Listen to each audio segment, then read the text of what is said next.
Siguro mga 9:30, I'm not sure of the exact time, basta before 10 a.m., nakarating sa amin na nandyan na yung mga witness. And sabi namin, di pa akitin. Ayaw daw pa akitin. So bumaba ako. And you can capture that in many news coverages that have captured it.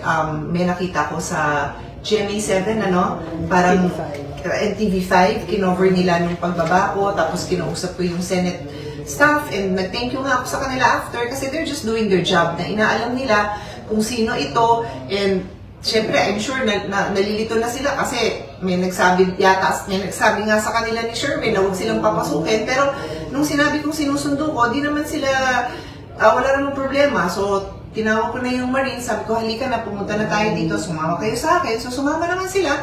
And then, nung paliko kami, nandun pa lang kami sa first floor, biglang nandyan na si Secretary Remulla at hinarang niya kami. Hinarang niya ako.